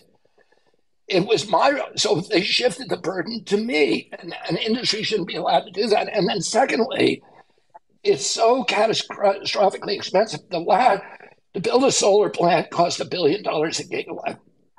A wind plant costs 1.1, 1.2. A coal plant costs about 3.6 billion a gigawatt. The last nuclear power plant built cost 14 billion a gigawatt.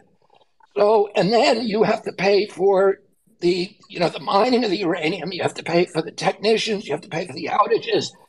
You have to pay for the storage of the waste for the next 30,000 years, which is 5 times the length of recorded human history. And no utility in the world will build a nuclear power plant unless it's fully subsidized by the public. So, I believe in free market capitalism. We could make energy by burning prime rib if we wanted to. But, why don't we take the cheapest way to make energy, which is going to be some alternative that is not nuclear. If you can make nuclear competitive, I'm for it. But I am a free market absolutist, and I believe that we should take the cheapest form of energy, we should have no subsidies, no externalities, and all the companies should have to internalize their costs the same way that they internalize their profits, and that means the cost of pollution. You can't have a company that can put acid rain, a coal company acidifying every lake in the Appalachians and from Georgia to northern Quebec, putting mercury in every freshwater fish in America, acidifying the ocean, chopping down all the mountains. They need to pay those costs to the American public. The loss of those resources have to be paid for, and if they did that, nobody would buy coal because it's supposed to be cheap, but it's the most cataclysmically expensive form of energy that's probably ever been denied, except for nuke, which is the most expensive way to boil a pot of water that anybody has ever imagined. So I believe in markets, free market capitalism, and that ought to apply to the energy industry. And at this point, nuke just can't compete. All right, guys, we have just a quick time check here. I think we only got Bobby for another 15 minutes. We've been going for about 2 hours. So I want to make sure we get in some questions from the crowd. And actually, David, I just want to just quickly respond to that, if I may, and then for sure. So I certainly agree that that solar power and wind are great. I'm a huge supporter of solar and wind. And I also agree that the costs of coal power plants are underestimated. They're actually, if you add up the deaths from coal mining and the sort of the effects on people's lungs who live near the coal plants, it's pretty bad. It's actually way worse than nuclear. But I do want to sort of voice my opinion that in my opinion, actually, nuclear is very safe. If you look at the actual, deaths from nuclear power, they're minuscule compared to certainly any fossil fuel power generation. That they're minuscule. The fear of nuclear is very high, and I think the concern, it's not clear to me why the insurance companies charge so much, but it, I think that modern nuclear plants are extremely safe, and I would actually, although this does go against a lot of people's views, I actually am a believer in nuclear fission. So I just want to state that for the record, and we can move on to something else. All right, sounds good. We only have a few more minutes, and there's so much more stuff to get to. Bobby, you mentioned that your wife is an actor and comedian like Mr. Zelensky. And actually, we were able to. I noticed Cheryl in the room, so we brought her on stage. Cheryl, welcome. And I guess I'll ask you a question, which is, well, how do you feel about Bobby running for president? And I'm also curious about what all of your friends in Hollywood think about his candidacy. Can you guys hear me okay? Honey, I didn't know you were going to do this. Yeah. Oh, no, I didn't either. I was just sitting here minding my own beeswax, listening and enjoying the conversation. And, what? Now I forgot the question. How do I feel about it? Yeah. Yeah, absolutely. And how do your Hollywood friends feel about it? Put you on the spot. Well, by the way, I love that they're called my Hollywood friends. They would be like, I'm sure there's not one friend of mine that considers themselves a Hollywood friend. But, well, first of all, yes, it took a little while to get used to the idea of Bobby running. And, I took some time with it. Bobby and I talked about it a lot and decided, yes, this is what needs to happen. And honestly, it's been really interesting and at times exciting. It's really fun for me to witness Bobby in his element. You know, I really feel confident that this is what he is meant to do. So he is just, I just see him in this light that's shining on him at this moment, and it's really, really exciting to watch. So I know at the same time, I know there will be challenges that hope I know I'll be strong enough to face. So I know there'll be challenges that we'll have to face, and we'll get through them. Yeah, Um, Cheryl told me when she finally, decided, okay, we'll go along with this. She said, Cheryl, before she was an actor, and even while she was an early actor, she made her living bartending. And she said that she was going to go to the Bahamas and invent a new kind of margarita that had Xanax in it. And that was going to be her solution. I'm a very practical person. All right. Well, thanks for being a good sport, Cheryl. I saw you in the crowd, couldn't resist pulling you up here, so appreciate that. It's nice to it's nice to be acknowledged, and thank you guys, Elon and David, for hosting and doing this, and I'll slip back into the background now. All right, sounds good. All right, let me pull in Balaji, and we'll hear from Kelly Slater, and there's a couple of questions from the crowd I want to take as well. But Balaji, you wanna ask a question? Sure. Can you hear me? Yeah. Okay. Mr. Kennedy, I've been impressed with your sophistication on a number of issues related to peace, civil liberties, CBDCs, Bitcoin. I really only have one question. It relates to our financial system. The short version of it is, will you be able to dig into the devaluation of treasuries and other government bonds by the Fed? As a little bit of background, the Fed has turned treasuries into the new toxic waste. A series of ill-considered moves has turned the so-called safest asset in the world into the riskiest asset in the world and set the stage for a second financial crisis. Stanford estimates the bond losses to be in the trillions. Dalio says they extend far beyond banks to pension funds, insurance companies, and other institutions. Nouriel Roubini says most banks are technically near insolvency and hundreds are already fully insolvent. The Guardian says banks' unrealized loss on bond portfolios are sufficiently large as to represent systemic risk. And Euromoney says U.S. Treasury bonds no longer meet the standards for high-quality liquid assets. Right now, this bond crisis is being downplayed or blamed on everyone other than the Fed and Treasury. But fundamentally, Treasury sold assets in 2021 that Fed then devalued in 2022, undercutting the balance sheets of countless banks and other financial institutions. In short, Fed lied, banks died. Treasuries are the new toxic waste. The Western financial system is a whole blown its bedrock asset, and a second global financial crisis is brewing. There are no obvious paths out of this that don't involve printing a lot of money. So while I recognize it's a somewhat arcane-sounding topic, just like subprime and CDOs unfortunately once were, will you be able to dig into the devaluation of treasuries and other government bonds by the Fed? And that's your question? I wish you hadn't prefaced it by saying I had so much sophistication on every issue, because my only answer here is that yes. Will you please be my Treasury Secretary? Because I'd like you, if you got a solution, I want to hear it. I don't have lots of solutions. I can tell you what I think the problem is, but we can talk about it afterwards if you want. I would love I can that. show you all the graphs.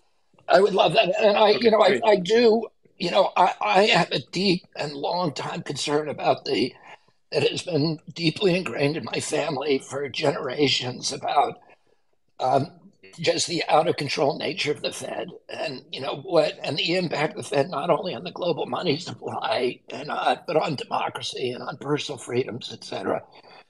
And my uncle tried to do something about that by at least recoupling the money supply to base currency, to gold and silver. And he, initiated during his term gold certificates and silver certificates which would at least have some part of the money supply that was that could not be easily manipulated because it was attached to the base currency. But after his death, we went back to a full fiat currency. And that's, I think that the root of all of the issues, ultimate issues that you're talking about right now. And I do not have a high enough level of sophistication to be able to sit here and tell you that I have a simple answer to it. I've talked to a lot of people and I've gotten a lot of different answers about how do you address it, but nobody claims that there's a panacea. But we're about to hit a wall, and we're already watching people lose faith in our credit and our currency, and the U.S. dollar is now being threatened with losing its status as the world's reserve currency. Brazil has already signaled that it's moving away to the China, adopting Chinese currency. Saudi Arabia, Argentina, Pakistan, many, many other countries are, and that will be a cataclysm for the United States that will make the Great Depression look like a cakewalk. And so I know I understand the emergency nature of trying to figure out a way that can to deal with this crisis. And I would love to talk to you about it if you have ideas, and anybody who thinks that they can help solve this problem. All right, sounds good. I know we could spend a whole show just talking about these issues. We only have a few minutes left, so I want to move on. Thanks, Balaji, and happy to connect you guys afterwards so you can talk some more about it.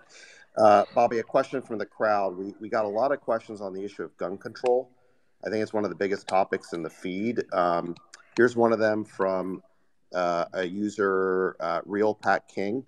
He says, I need to know your detailed stance and policy on the Second Amendment before you get my vote. That's likely the only thing holding me back from voting for you. What do you say to him and the other people on the issue of gun control? My position on the gun control is I'm not going to take away anybody's guns. I'm a constitutional absolutist, and we can argue about whether the Second Amendment was intended to protect guns, but that argument is now been settled by the Supreme Court, and it has and the Supreme Court, Antonin Scalia's decision is a very expansive interpretation of the right to own a gun. But more importantly, I don't, anybody who tells you that with incremental changes or incremental laws in regulating guns, and by the way, I want to say this, I have 2 members of my family that were killed in gun violence. So, I understand the heartbreak that this is causing to so many Americans. It's touched my family directly. And I know as president that you are going to expect me, and I'm going to do everything I can to reduce gun violence in this country. I think one of the tools that has been taken out of my hands is taking away people's guns. I don't think it's the right thing right now because it will just polarize our country. I've lived in rural areas of this country. I know how integrated gun culture is in those areas and how important it is to them in the way they view the Constitution. I also know we're living in a time when the Constitution has been under attack, all the other amendments in an unprecedented way, and how that would be seen by people who believe strongly in the Second Amendment as part of a systematic assault on our Bill of Rights. And I don't want to get into that debate. I want to stop the school shootings. And if it comes down to protecting the schools the way that we protect airlines, I will do that. I do not want any more children dying in our schools.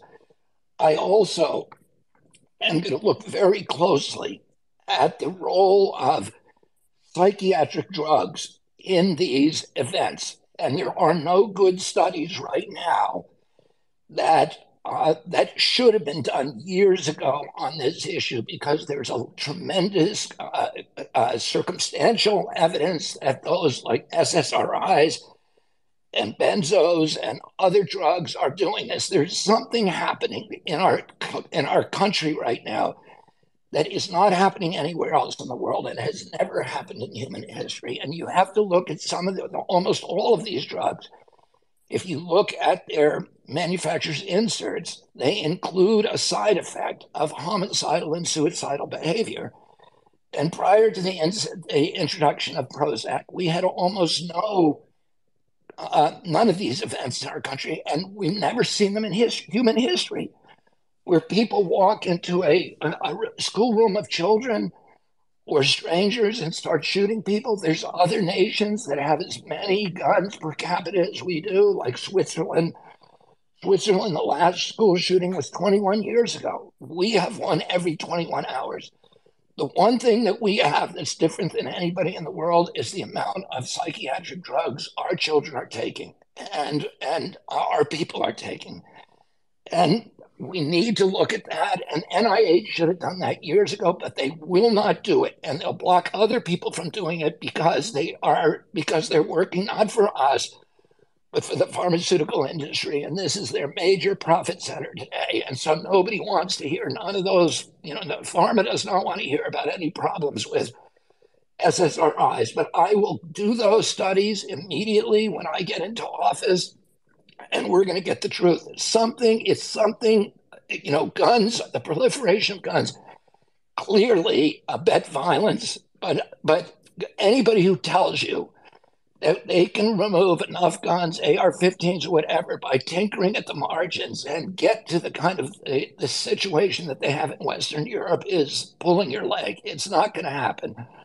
We need to look now at other solutions, and the only way we're ultimately going to get gun controls in this country is through consensus, and that consensus cannot happen when we're all at each other's throats.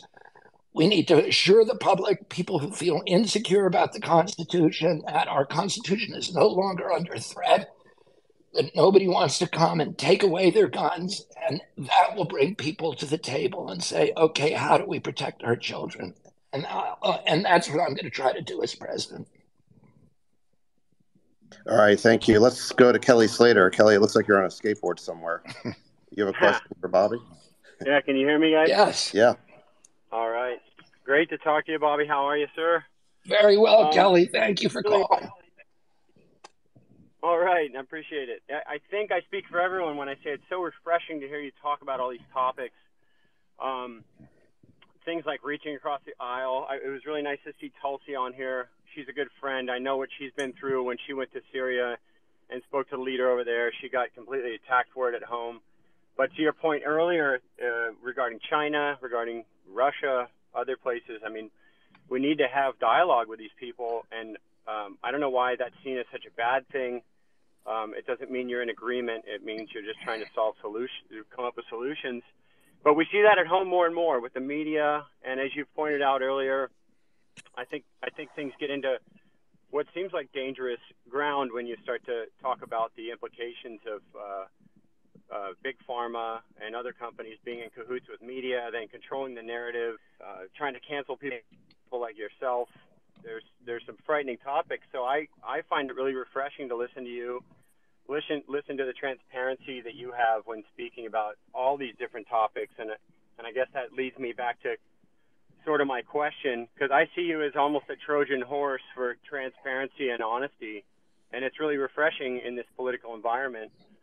And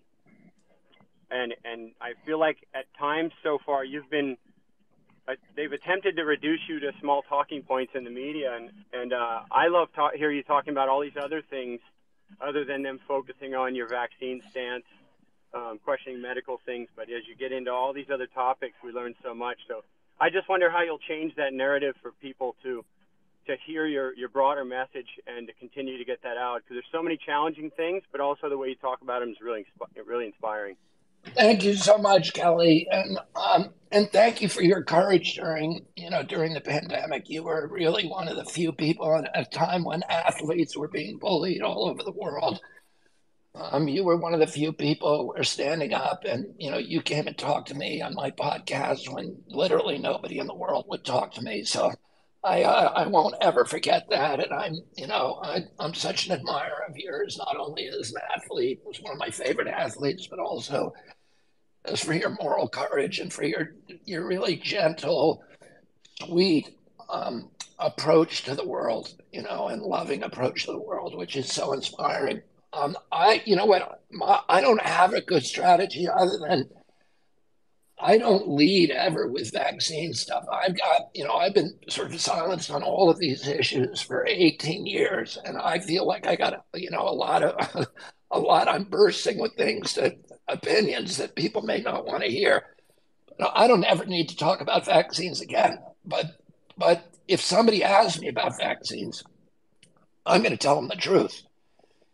And a lot of times people ask me about them and then they immediately want to shut me up because it's like turning on a fire hose. And I have a lot of domain knowledge. I know a lot about the issue. And so I would, what I would say also generally to the press, if you don't want to hear about vaccines from me, don't ask me about them. And, you'll never have to listen to me. But if you ask me, you shouldn't be shutting me up when I answer your question.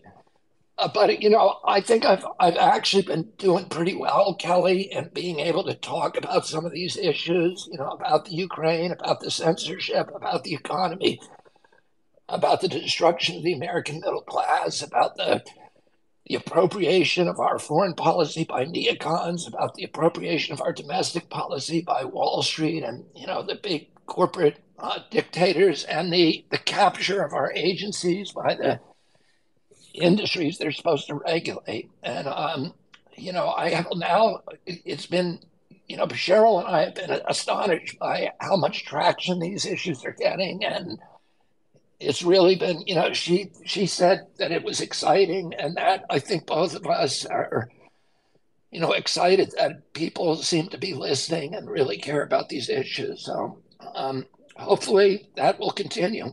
And thanks for joining us, Kelly. Yeah, I appreciate it. And one last thing I wanted to say is just to mention, I've seen a couple interviews where people have really wanted to challenge you but not listen to what you say, and I find that really disenchanting to hear that kind of media. But you're always kind back, and you give a thoughtful answer, and I appreciate that, because I think we all need more of that. It's a great way to approach any conversation with people, that, especially the ones you disagree with. So thanks a lot. Thank you, Kelly.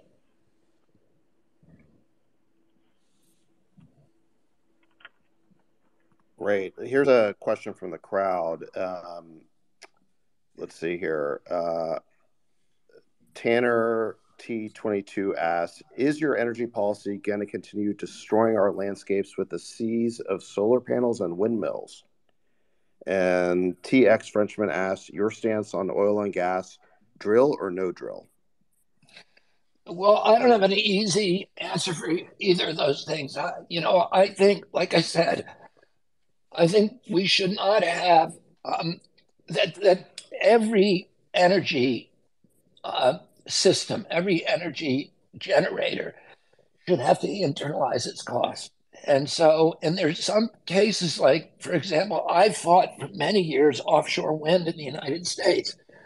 I think offshore wind makes sense in the North Atlantic and some parts of Europe. But in the United States, we have great onshore wind, and we have the best onshore wind probably anywhere in the world, of any continent except for Antarctica. And we have great economic opportunities and great places to do it where it does minimal environmental damage. A lot of the cornfields of North Dakota, for example, which are a huge economic boom for family farmers in North Dakota. And potentially, if we have a grid system that can pick up that energy, could provide a lot of our energy grid. I think Montana, North Dakota, and Texas have enough wind to provide 100% of our energy grid. Right now, people are, building with highly, highly subsidized wind power, wind turbines in the Atlantic. And we're seeing these big whale kills that appear to be related to it. And to me, that's intolerable. And it's not something that we should be doing. So I'm against it. But, everywhere, energy, there's no single solution for energy. Every one of them is connected to a locality, and you have to measure the impacts on that locality of, how much environmental damage per kilowatt hour. And those costs need to be internalized so that the public can then make a rational choice that is market-based about what energy they want. and so that's how I would feel about that. All right, thank you. I'm being informed by Bobby's team that we have to go. We've been going for over 2 hours now, and the time's just flown by. So appreciate everyone who's participated, everyone who is still waiting to ask a question. We just couldn't get to everybody, but there are going to be other opportunities. I'm confident in the future to keep doing this. Bobby's been super available on podcasts and interviews, so I'm sure you'll be hearing a lot more from him. And if you want to follow his campaign, his team is telling me that you can go to his website, which is kennedy24.com. And if you want to contribute, you can do it there, or you could join a mailing list. So Kennedy24 is the website. Thanks so much for participating, and we'll see you guys next time. Thank you very much, David, and thank you, Elon.